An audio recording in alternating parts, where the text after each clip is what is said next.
I just feel that every big major life thing for sure has some type of purpose. And so there was a time where I was just sitting and got in tune with myself and just put my hand over my chest where the tumor was and kind of got to know it. Awesome. Hey guys, welcome back to the Two Thumbs Up podcast. Today we have one of my favorite people on the show, Christine Ross. How are you, Christine? I am doing great today. How are you today, Todd? Good. Coming to us all the way from Hawaii, right? Yes. Beautiful, nice weather here. A little bit of rain while you're sitting there in the freezing cold in Utah. I was just telling Christine I have my space heater on in my office here because we're winter here. So you guys moved to Hawaii. It's been how many years now? About 8.5 years ago. It's been that long. Wow, you guys are locals now. Is that right? Like, is that how that works there? It takes a little time to become a local. I don't know. I've heard if you are not thrown off the island after 2 years, then you're pretty much a local and it's meant to be your home. Very nice.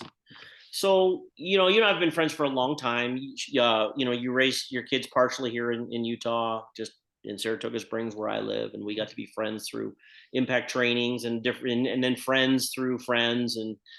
Um, but in the last number of years, and maybe before your experience too, and I'll let you share about that. What was let's start with what you've been through in the last, what's it been, 5 years or less? So 5 years or less, that would be my anniversary of when I got cancer. Yes. Yes. And so it's been about 5 years, yes? Yep, November 22nd, I just celebrated being 5 years cancer free. Yay. Beautiful. That's such good news.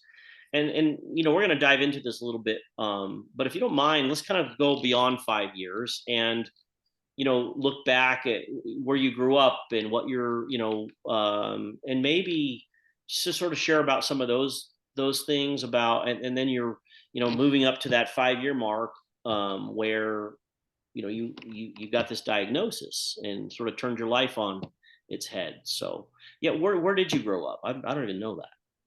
Where did I grow up? Yeah. In Sandy, Utah. Sandy. Is your family still here? Your parents or?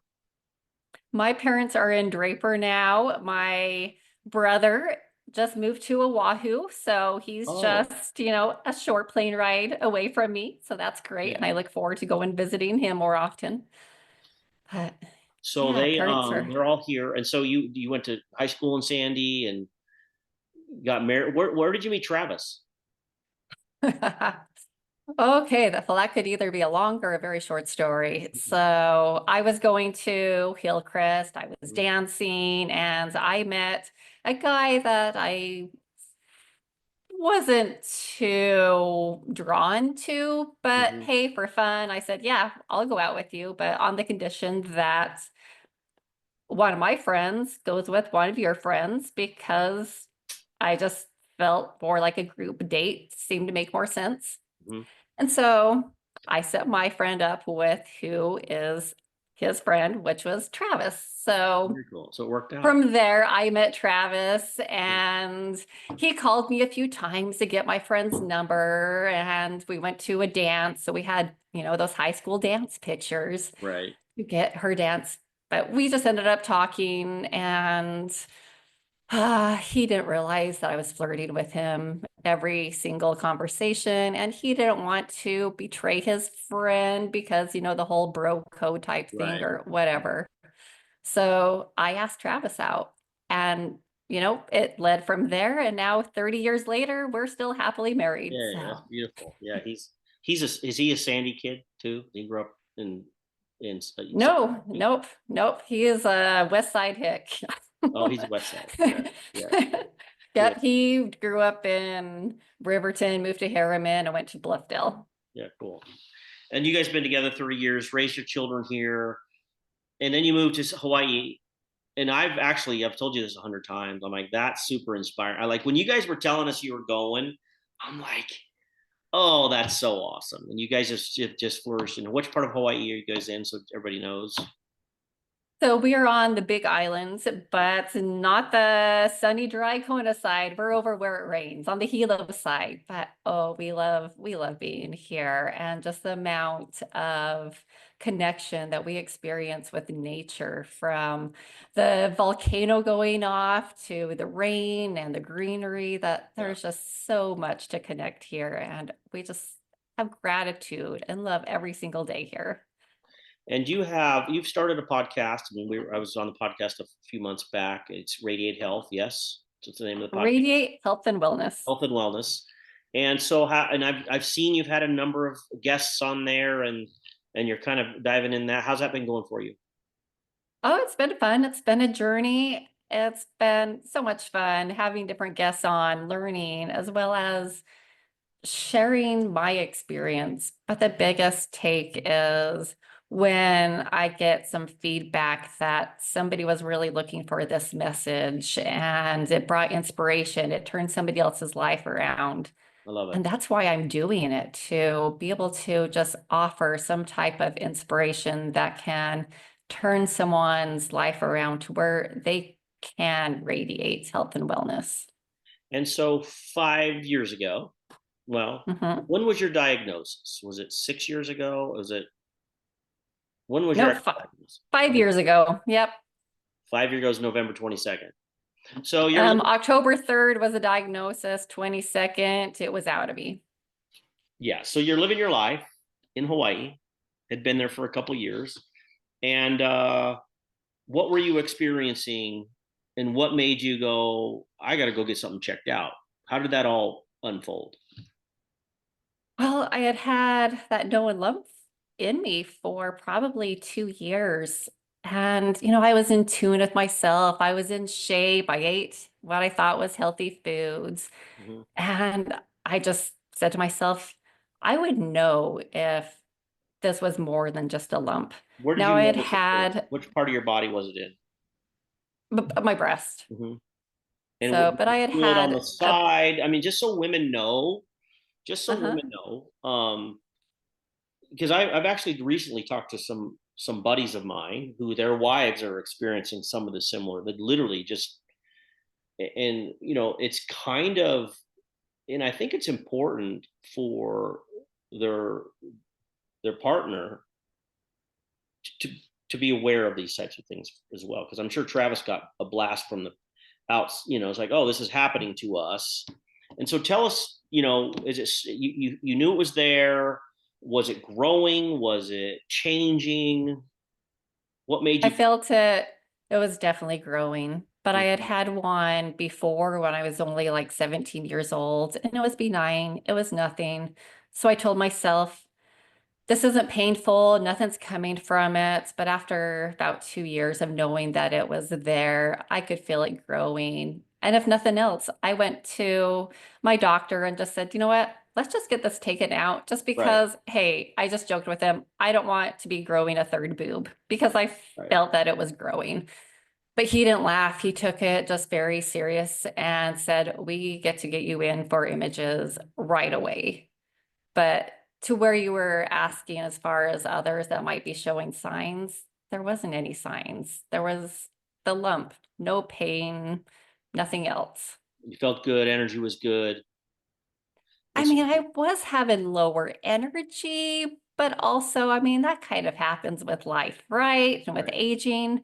So I didn't know. And so, what was the process then? Once I went in, got it checked, did your imaging, and what did they find? Oh, it was a lot of imaging and just being raw and vulnerable. And I talk about just putting on that stupid paper towel of a gown Oh, yeah. vest that, I don't know, just on and off, just different eyes peeking and peering and, pushing around. So just all of that just felt so vulnerable. And from being a girl raised in a very religious home with morals and modesty, this was just extreme for me. Just totally out of my comfort zone. But so after, just the different imaging, they went in and did the biopsy, which was just more, first time I had felt the pain of them just putting the needles in me Right. and trying to find the right spots and then going to my lymph nodes. And that was just painful. But it was the day after that I got the call from my doctor telling me that I had cancer. And so, what was you the once you got that news? What was your emotional state? Where did you guys go? I mean, as far as energetically and emotionally, and what were some of the feelings you were having? So my first feeling or reaction was, did I hear the doctor right? Hmm. I was just in awe and disbelief, and I asked him to repeat himself. But just that shock, it all happened so quick and sudden. And then the just not knowing and the fears and hearing different stories of the worst outcomes and the best outcomes. And then the you should do this, you should do that. It was such an emotional, just constant roller coaster, the ups and downs. Yeah. But the biggest thing was just that worry and concern of I didn't know what this monster was inside of me, not until they were able to get it out and examine it for what it was. So the whole fear came up, the like the what ifs and all of those things. What how did your husband, how did Travis, kind of navigate this with you? He was wonderful, just always that constant companion at my side, my supporter. Yeah. And he was there with me as I was talking, more of myself talking me through all of my different choices. But he was right there as my guidance, just supporting me with my decision, allowing it to be my decision of what I decided to do, and that he was there to support me no matter what that was. Yeah. Yeah. And Travis is such a good guy. Uh, Yes. and I love that because when someone, your spouse is, they're in a fear mode, and to have someone, you know really step beside you and support you and walk that road with you, it makes a huge difference. And that sounds like exactly what how Travis showed up.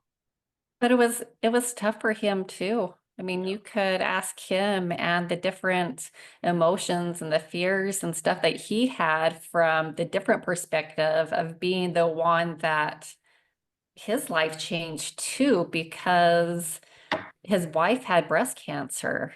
Mhm. And the worst fears of his of, well, what if I didn't make it that much longer? Right. Where was he to live the rest of his life? How was he going to move on? With your children and the whole, yeah. Yes. So even though I was the one facing all of this, I get that it's important for people to know just how much our loved ones are going through, and they deserve support too. Yeah. I've had a friend of mine on the podcast before that had a stroke, and we had him on and we talked about his whole experience. And but then I also later on, maybe a couple weeks later, had his fiance on the show, and to get her perspective and what she experienced. And to me, sometimes that is such an important, well, every time it's such an important part of the experience to see how someone else that loves someone so dearly, what they experience as well. And so, um, I as people go through these health situations, there's a number of people. It's a whole collective. It's a whole community of people that come together, that have fear about it, that are walking right beside you through this process. So once you got your diagnosis and you had the biopsy, what were some of the treatment options that that were laid out for you? That was the ones that were laid out for me were basically have a mastectomy, either one or two breasts removed. Um, no chance of having any type of nipple sparing surgery there. Mhm. Or I could have the lump removed and have radiation over the my breast on the site there. Mhm. Both of those options would come with a lifetime of pills of tamoxifen, which has its own set of side effects that I would have to live with for my lifetime. But I didn't feel comfortable with either of those options, so I dug deep, went down that rabbit hole, and searched Google, asked different doctors, listened to other people's stories, and I came up with the treatment that worked for me. So And you had the tumor removed, and then did mhm. you ever start with the medications, or did you ever even start with the radiation treatments? I went in for the consultations so I could ask the questions and feel like I was making an educated decision for myself. And what was when you chose to go a different route? I'm curious to did did your doctor have a reaction? Did that facility have a reaction? Did you experience any of that uh, resistance to making a different choice than what they offered, or were they very supportive? Still, still to this day, I have different oncologists that I meet up with, and I came across one out of all this time that was supportive to at least the food decisions and definitely agreed with taking meats and dairy out of my diet was very beneficial to preventing cancer again. But almost every time I run into it's not too late, I can still do the mastectomy. I'm given all those choices again. I can take the pill. So, but Well, also I feel like it's their job. They need to make sure that they stay on protocol and offer it to me. yeah, and it's not a sort of a judgment type resistance. It's more like, hey, this is what we recommend. You can still do whatever you want to do, and you did. And so, was there a specific? What was it for you that said, you know what? What would you call it? That said, I'm going to go in a different direction. Obviously, you had some internal resistance to what they were prescribing, right? Yes. But your intuition said something else. Well, I'm definitely into with all type of health and wellness. Let's look at the cause before slapping some band-aid approach on it that's just going to, stop what's going on right now. Let's look at the cause. So I looked at what could have been my causes for this cancer. Yeah. Well, so Now what there did you wasn't discover? there wasn't anything genetic. I did all the genetic testings. No genetic causes were found. So I knew that it had to be environmental factors. So by learning what type of environmental factors could cause breast cancer, that way I knew what I could control and limit my exposure to in order to prevent reoccurrence. What was some of the biggies that as far as environmental factors that you realized that were more than likely in your body? Biggies, I mean, first place I started out with was food Mm-hmm. and just knowing what was carcinogenic and what was not. So really going into a whole food, plant-based diets, using food as medicine. The other thing would be what's in my environment, from everything from laundry detergents to the little air fresheners that I used to love to plug in because Cosmetic. my Yeah. house smelled amazing. They they're harmful for your health and they are carcinogenic and can cause cancer. So just limiting my exposure to as much as I can, but also being open to I can't limit everything. did you go through a detoxifying phase? Did you do things to, or did you just start completely with food? Did you go through a, some people will go through a liver cleanse or a gastro and GI cleanse or sort of a reset with their body. Did you explore any of those things? Did you dive in that way? So I did visit with a couple different holistic doctors, Mm-hmm. and from them, I did start doing my own type of daily detox. Mm-hmm. So nothing extreme, just simple. I know you're familiar with hot cold therapies with Sure. water. Mm-hmm. So doing that for one, dry brushing, castor oil, lemon water in the mornings, apple cider vinegar, Right. How about just drinking lots heavy of metal water. things or parasitic or anything like that? Did you go through any of those protocols, like heavy metal detox? And some of those things you just like oil pulling is essential for, detoxing heavy metals. And um, so you did a number of those things. Was there any, or did you just kind of made up your own protocol? Did you follow anybody's protocol? Did you talk to other women that you The learned? holistic doctors, I follow their protocol, but for the most part, I've just felt alone and making up my own.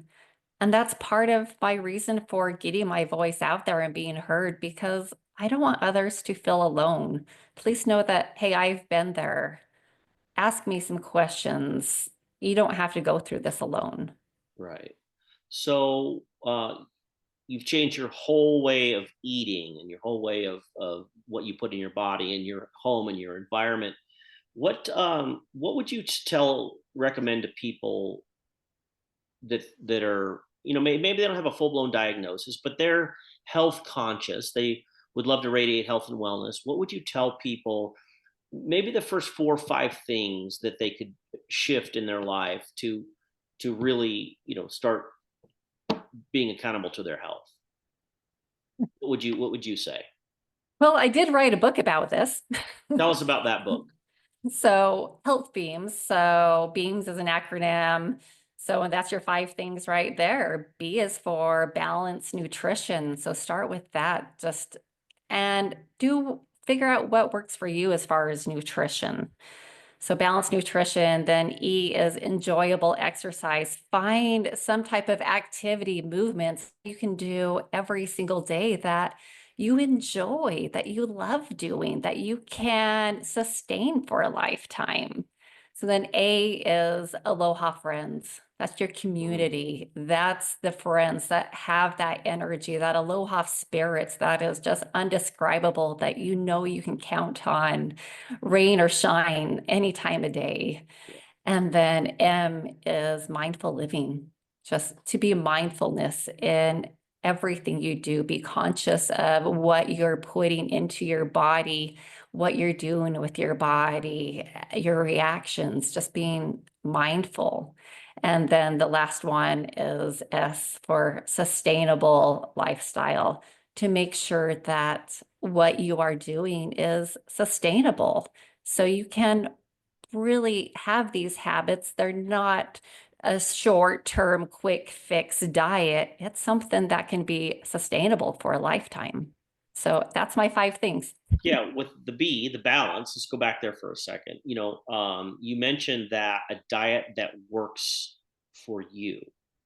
So, a lot of times people will say, I got to do this diet or I've got to do it this way because this person does it this way. And she's had such great results. And so I got to do it her way or his way. But you said something that works for you. I feel like that's such a powerful piece to this, because what do you feel like that means though? How does someone discover a balanced diet looks for them? Well, with coaching people, I don't have their answers. I don't know what the balanced diet is for you, but to be able to ask the right questions, I mean, you get to be your own guinea pig to limit if you don't feel like you have enough energy, limit dairy. Say a lot of people want to limit gluten. find something. How does it feel when you're off of it? Can you tell a difference? If Yes. you can, that's great. Let's move on. Let's do a little bit more. Let's get this vehicle of yours moving with ease and just health. So it's, yeah, you know your body so much better than anybody else possibly could. You know how your body feels after you eat this or that or plurge on something else. So why would you do what somebody else does? And You are I so much different. that is the key. And you and I both talk to people about this. The key is listening to one's own body. It's fascinating to me that we're all unique. I mean, everything, you know, it's like the brain sees a human. Oh, that person got two arms and two legs. Well, that's a human. No, no, no, no, no. There's a uniqueness, a genetic uniqueness about everything we do, from our eye color to our skin color to the way we absorb nutrients to how our body, everything is unique. And so that self-discovery piece that you're describing is, I feel like, is at the fundamental heart of experience one's own health. And it's refreshing to hear you say that, do it your way. Let's go on a journey of exploration here. Let's discover, and I'll walk right beside you. That sounds like that's what you do in your coaching. And, Right? and you go through this whole exploration process of how your body absorbs nutrients, what it feels like when you go off sugar, what does it feel like when you go off dairy, what does it feel like when you lower your meat, what does it feel like for you?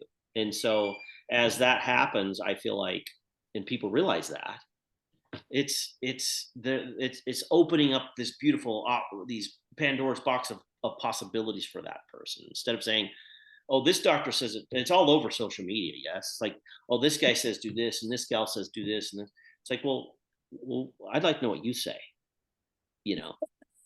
Well, So and there's a few key concepts and as far as food, and that is eat real food. Let's just start there at the basics. right. Get rid of all of that artificial colors, ingredients, and preservatives and things that really shouldn't be labeled as food. And in other countries, they're not. So let's just start there. Just start giving Yeah, so yourself what are you whole, real seeing right food. now with that whole movement? Because you're exactly right. Like, there's a whole new movement of people realizing that our food in the United States is different than the food in other parts of the world. What are you seeing? I've just had a lot of people talking about that. Like, people are actually super excited for the most part that we're actually beginning to take a look at our diabetes epidemic and our childhood obesity epidemic and our all of these things we talk about. But you're right; it comes down to eat real food. Be conscious of what you're putting in your body. Yes. Yes, awareness is definitely happening. People are becoming aware of it. But what's going to make the change is each individual to do it, to put the time and effort into actually preparing foods and looking at labels versus the quick and easy convenience fix. Right. Comes down to that, your choice. And so, have you come across other women since you've been kind of going through down this health path of yours the last number of years? That, what do you tell them when they get their diagnosis? What do you tell them when they have that fear come up about, oh my gosh, how am I going to get through this? What are some of the things you share with them about your experience? So the best thing that I did in my experience was just get in tune with myself. And I'm one that I just feel that everything, every big major life thing for sure has some type of purpose. And so there was a time where I was just sitting and got in tune with myself and just put my hand over my chest where the tumor was and kind of got to know it. And there was just became an appreciation for it. Now, I didn't know what the purpose was of having it at that time, but I was able to love it for whatever calling it had for me in my lifetime. I got to trust it, love it, forgive it for any fear, misery, anything that I had given it already, to label it as a monster in me, Yeah. but to just know that it's all good. And so my message would be to go to that internal place in you, see what that higher perspective is, and just live by it. And so to get to that point, because when the fear is in the way, it's difficult to see that. Yes. Yeah. So when Well, as you kind of climb that Mount Everest of fear, and what did it take? What did it take for you to get to the point of finding gratitude for it? fear. The acronym is face everything and rise. And so that's what I did. I faced it. I looked at it for what it was. And, I got a choice here. I can either fall from it or rise from it. So Right. I chose to rise. Awesome. I know that about you, and that's exactly why I'd love to have you on the show, is to talk about those things, because there's a lot of people. Humanity is shifting their concepts and their feelings towards health, and I love that it's starting to become a very personal experience. It's not a we have collective community health. Yes, we do have that. That's a real thing. We have shared immunity. We have shared there's so many ways we're all shared, but as one shows up and really takes on their own health, it actually bolsters the health of the entire community. And people begin to take a look, and people begin to ask questions of themselves and others. And when I I've known you for a number of years, and as you've kind of walked through this, you've inspired me, and I know you've inspired others to be conscious of the beauty of one's body, the value and the expansive nature of learning. I mean, look what you have learned about your body because of this experience. I mean, you talk about gratitude, it gives me goosebumps. You talk about gratitude. I mean, consider that, and you know this, that if this hadn't happened to you, would you know what you know now? I don't know what I don't know. Yeah, so you walk through the fires of it all, and you learn something. Yes. Yeah. Oh, absolutely. What in life isn't a learning lesson? I don't know. I know. It's what it's all about. So how do people get your book? Is it on Amazon? Is it on? Amazon, Barnes and Noble, all of those places. So I have it right here. Please show us. So my Yes. first one was Discover the Adventure of You. And my second one, I just published it on Amazon, my Health Beams book. So Amazon is going to be the easiest way for Get everyone. it? You can go onto my website, radiatehealthandwellness.com, and I have more information about it in there. You can look inside the covers. And um, as far as the books, it's more of a workbook. Hmm. I tell a little bit of story and insight, and then give the right questions like I do as a coach, to be able to allow you to go a little bit deeper, to know yourself, to know your values, your beliefs, and really decipher what is best for you. Yeah, I love that. So Amazon, and your one more time with your website again. Radiatehealthandwellness.com. Perfect. Yes. Well, Christine, thank you so much for today. I appreciate you coming on the show. I know you're doing amazing things out there in Hawaii and other places as well. But I love your experience. I love your story. I love what you've learned. I love that you're sharing it.